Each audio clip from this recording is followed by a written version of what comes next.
Listen, this is the next episode of the Tradepreneur Show. You cannot miss. There's so many groups out there, best practice groups. We're going to dive into them and talk about why, how, what, and if you should be a member of one. Hey everybody, welcome back to another episode of the Tradepreneur Show. As you can see, I am flying solo today. No Tanya, no Francisco. Reason is quite simple. I've been traveling and man, the schedule is tight and I'm traveling again. So I've got a little bit of time in coordinating schedules. I had to do things a little off base. So we'll see how I do without a co-host. With that said, I got something I want to talk to you about today, and it's something that's really important. And it's actually there's two topics. The one has to do with professional organizations. Being in a professional organization. If you're in the trades, there's a lot of them out there, and they seem to be cropping up more and more. From the very well-established trade best practice groups to the who is this person, where did they come from, and many people may be thinking that about me. Of course, I'm just trying to do a podcast and share what I know, what I'm learning, and learn as I go through this experience. Now, what I can tell you, and the experience I have and I want to share with you, is we at General Air Conditioning and Plumbing, and me, myself personally, are members of various organizations. There's a lot out there, and there's some that have been around for quite a while. I'll tell you one is CertainPath. It used to be Success Group. Nexstar is another one. Tommy Mello has recently started one, which is really impressive. I'm a member of that as well. And he has a big event, Home Service Freedom. CertainPath has 2 expos throughout the year. Nexstar has a super meeting. And then there's others, right? There's others. And I'm members of some of those other ones for at least the bits and pieces I need that I may see that they can offer that somebody else is not offering me, or maybe they go a little deeper into a subject matter that I really want to focus on and develop. Regardless of what organization is out there, what I can tell you and what I do know is to be successful, you have to have mentors. That's just my belief. And there's mentors that you know and they know you, and they know that they're mentoring you. And there's other mentors that you've never met, and they haven't met you, and they have no idea you exist, but they're still a mentor to you. You think of, John Maxwell, for example. Now, while I have had the privilege of meeting him on 2 occasions, it's not like he remembers meeting me or who I am. He is one of my mentors. I listen to him, I read his books, and he is mentoring me. Whether he knows it or not, he's mentoring me. So you have those mentors. Then the trade groups we're in. The best practice groups is what I call them. They're mentors as well. But within those groups, you meet other contractors. And those contractors become mentors. I always like to go into an organization or a room where there's a lot bigger, smarter operators around me, because I can learn from them. And I also know when I go into a room and there's smaller and newer operators, I learn from them as well. So being in a group of some sort, to me, is a critical part of success. And I've met people that disagree with me on that don't feel they need that, don't feel they need the help, don't see the benefit in it, or have had a bad experience with one, so they label them all the same. Well, okay, I get that. That happens, right? However, really and truly, if you want to reach the pinnacle of something, or at least move down that journey and chase the pinnacle, you need mentors. You need coaches. You need someone who's been there, done that, and is willing to share it with you. You need someone that will tell you when you got your head up your ass, right? That's invaluable, because a lot of times when you're in that place, you don't realize it. And you also need to develop a network of people that you can pick up the phone and call when you run into a problem, or when something doesn't seem right, something seems off, and say, hey, what are you experiencing? Is this unique to me? Is this something that you're feeling?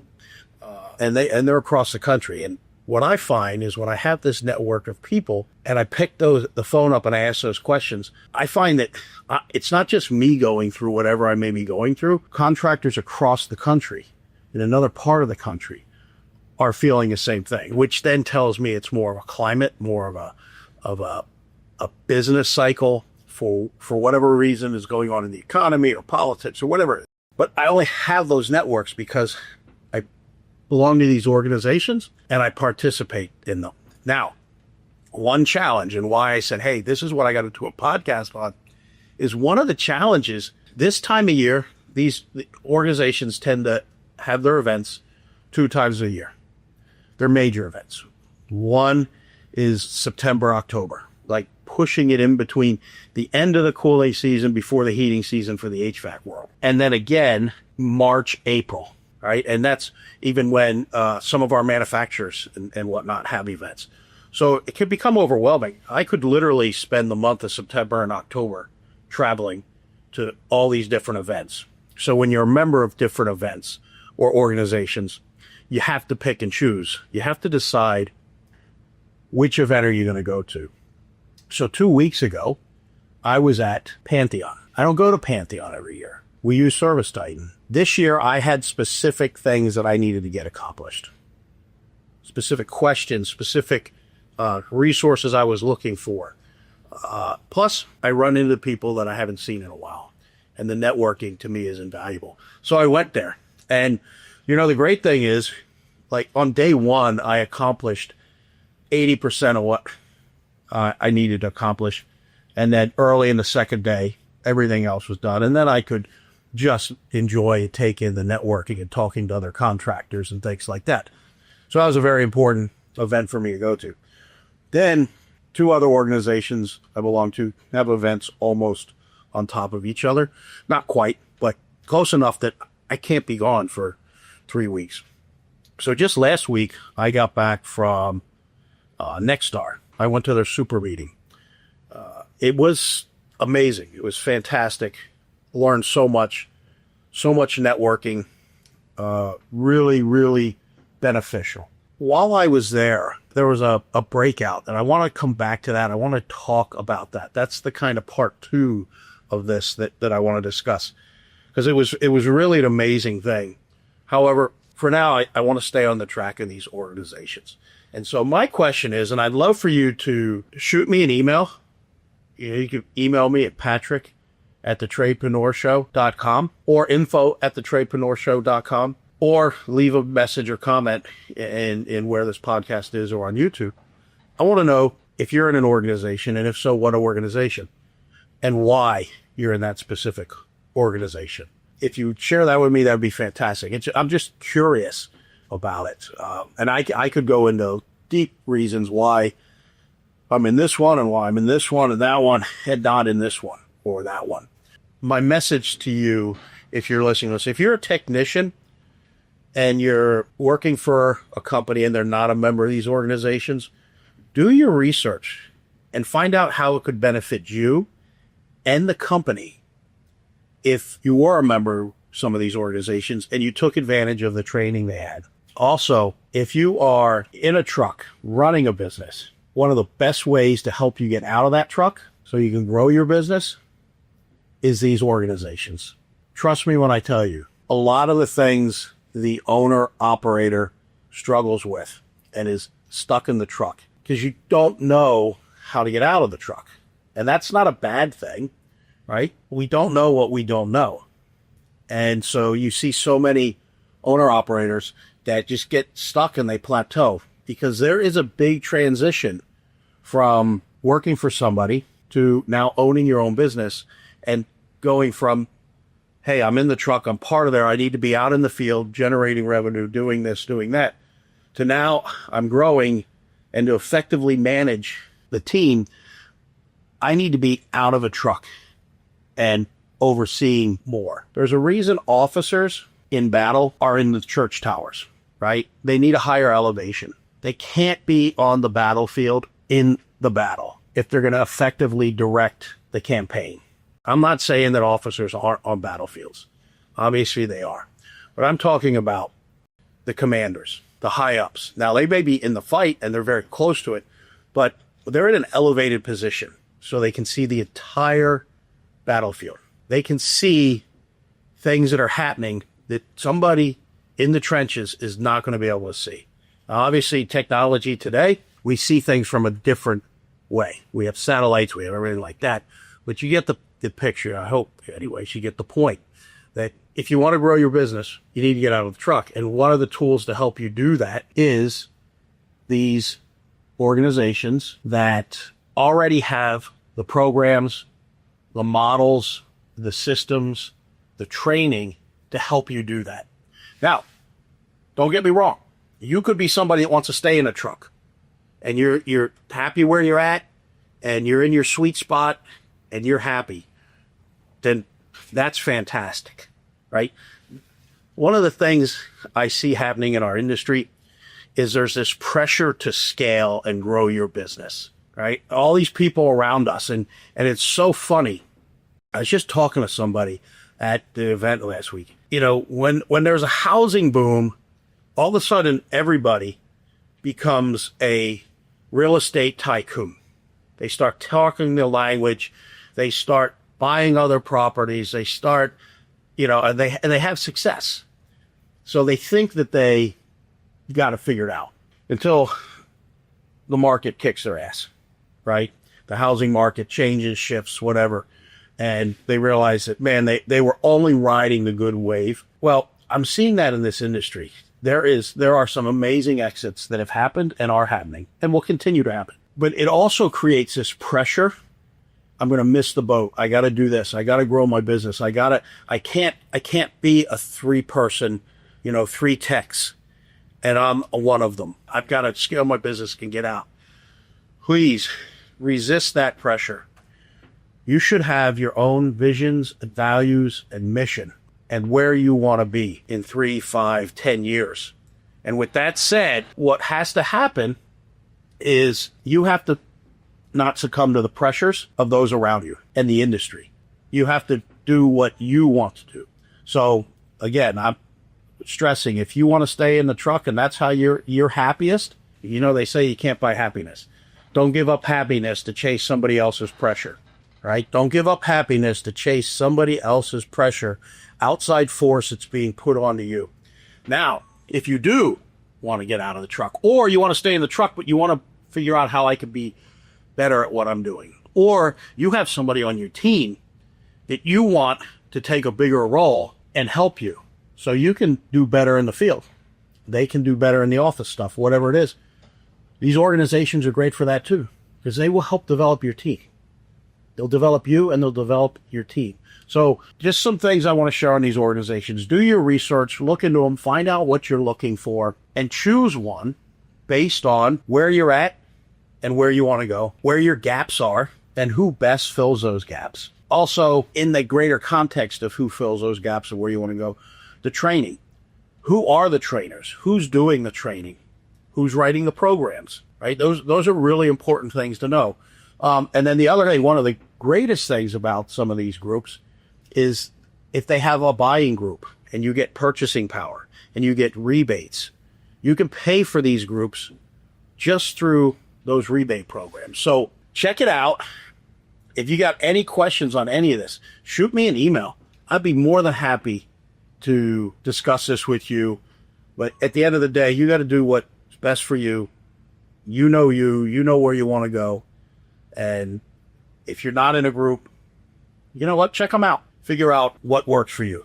And the last piece of advice I'll give on this is they only work if you do. So they can give you the best programs, the best training, the proven methods that have worked and are working. But if you can't do the heavy lifting of implementing them and putting them in place, you're not going to see results, right? You're not going to see results. So, I mean, I believe that goes without saying. But with that said, I'm going to do a little promo here for my new hat that I got. Check this out. Tradepreneur hat. So I think it's pretty cool because it kind of takes in the real tree, the American flag. I think it looks pretty cool. Maybe my head's a little too round. But anyways, hey, if you want one of these hats, shoot me an email.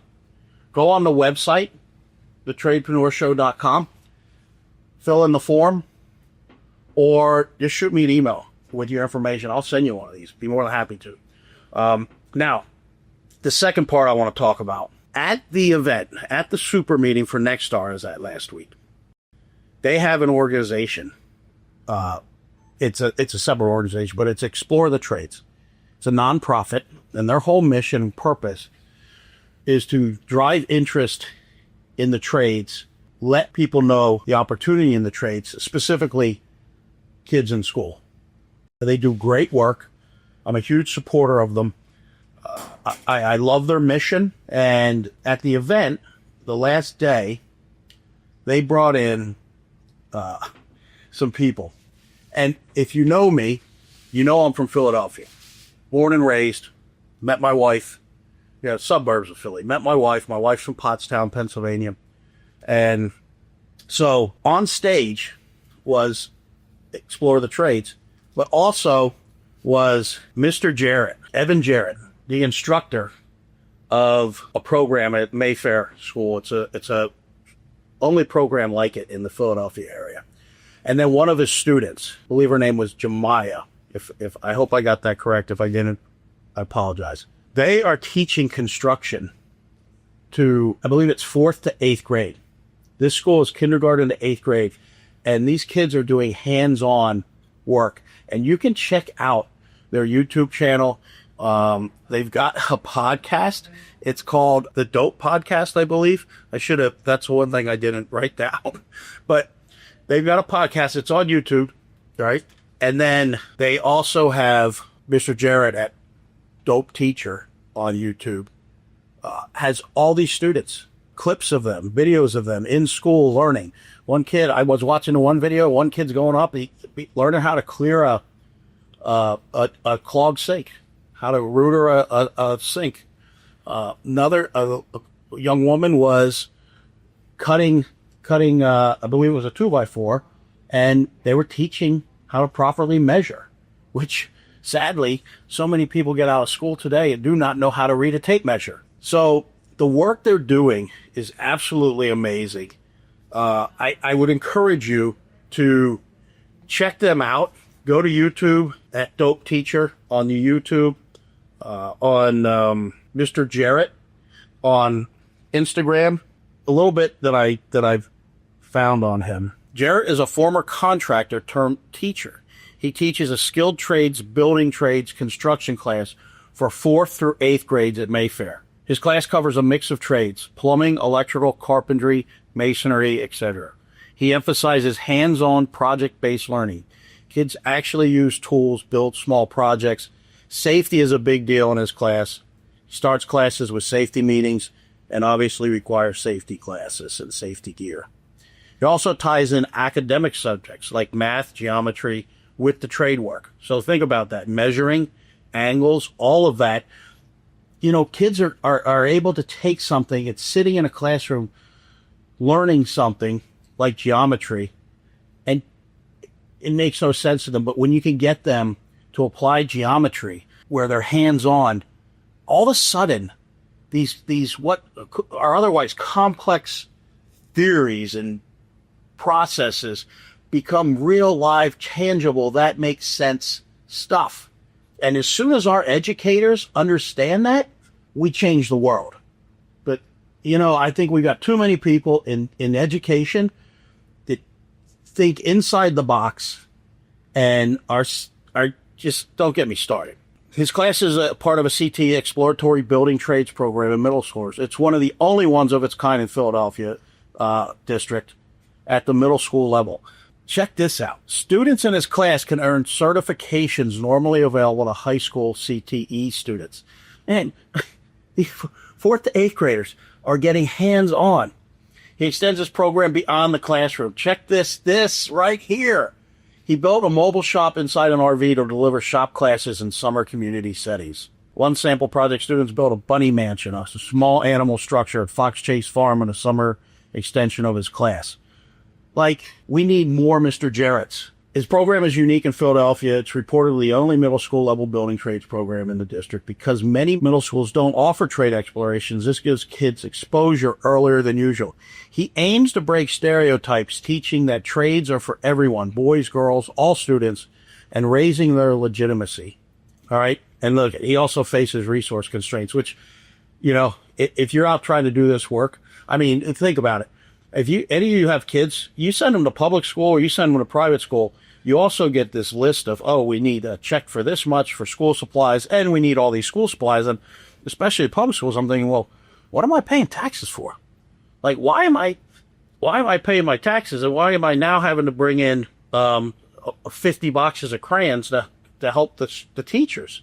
To me, I'm like, there's something really wrong with our education system. Well, and he's facing the same thing because he just doesn't need box of crayons. Think of the resources he needs. Man, this man and this school district and this program needs to be duplicated. When I went to high school in Pennsylvania, it was in the Pocono Mountains. It was Monroe County Vocational Technical School. It was a VOTEC school. I went half a day to high school, then I went half a day to the VOTEC school. Where are they? Why aren't they in every single school district? Why are we not teaching trades? And at the very least, teaching hands-on. And I know, you have people like Mike Rowe and everybody out there really stressing the importance of this. And you got somebody like Mr. Jarrett who's actually like walking the walk, talking the talk. And so what I'm going to ask here, what I'm going to say is, how do we support it? How do we support his mission? How do we support Explore the Trades? There's nothing more exciting than seeing these young kids getting into the trades, understanding that, from a young age, everybody learns about college. Not everybody goes to college. And they have a guest on one of their podcasts I was listening to. He went to Drexel and he ended up dropping out. Couldn't afford it. And he got a job in construction and was making $75,000 a year, more than adults that were further down the line in life. And here he was just trying to make some money so he could go back to college. Amazing story. He's a CEO now and everything like that, but you can hear that on the Dope podcast. Please check out their YouTube channel, subscribe it. Like, as much as I need subscribers and likes and all of that stuff, man, they're doing some great work. They're doing some great work. And I'm going to figure out what I can do to help organizations like this. Well, one is Explore the Trades. If you're in the trades, reach out to Explore the Trades. They will send you posters. They will send you, or they'll, I guess, send it directly to the schools in your area. So I think us contractors, if you are a technician, you can help because you can talk to students, to people interested in the trades. Tell them your journey. Tell them why you chose the trades. If you're a business owner, man, get into the schools. Talk to the teachers. Talk to the school districts. Talk to the community. Reach out to Explore the Trades. They will help you get into the schools. And this isn't just, think of it on a bigger scale. It's not just helping the trades and students and seeing the opportunity. It's getting more people interested in what we do. There is a huge shortage in this industry of qualified people coming in to the trades. Well, we can fix that, but we got to be proactive. And I think whether you're a technician, whether you're a business owner, and I don't care if you're the business owner running a couple trucks and you're still in the truck and have no desire to get out of the truck, or you're scaling a business and you're running a business, whatever. Everybody has an impact as long as we take action. So I encourage you, I believe it's explorethetrades.org. Check out their website, reach out to them. Mayfair program, dope teacher, just obviously Google that or Bing it or whatever you whatever you do. find them. I can't stress enough. Just going to their YouTube channel and watching a few of their videos and subscribing. That helps. That has a huge impact. So, with that said, my hope, anybody listening to this podcast, either is considering joining a group, a trades group, a professional group, a best practices group, and I've helped clarify and give insight as to why you should seriously consider it. Or if you're already in one, perhaps, because it happens to me, I start to fall away. I start to get too tied up in the things that I'm doing. And that I sometimes don't go to these events because I'm like, I can't be away. But the reality is that's your recharge. You get reinvigorated. You get inspired by those around you that you meet. And it's almost a necessity to go. So if you are in a group, I hope you're maximizing the group. I hope if you don't think the group's delivering, I think first what I hope you do is look inward and say, are they not delivering, or am I not doing my part? And then if you are doing your part and you still think they're not delivering, then perhaps look at another group. But the reality is so many people try and move to new locations when they have problems because they think geography fixes problems. Geography does not fix problems, right? So if you're in a group, fantastic. I hope you're maximizing it. If you're not, I hope that listening to me will get you to re-examine your utilization of those groups. And if you're not in one, I hope you consider joining one. There's many of them out there, and I truly believe everybody needs a mentor. Everybody needs to be able to have opportunities where they can surround themselves by others, and everybody's on this journey together. With that said, thank you so much for listening, watching to the Tradepreneur Show. This is a passion. It is not easy, but I really enjoy doing it. So any support, likes, comments, subscribes, I truly appreciate. Until next time, be great.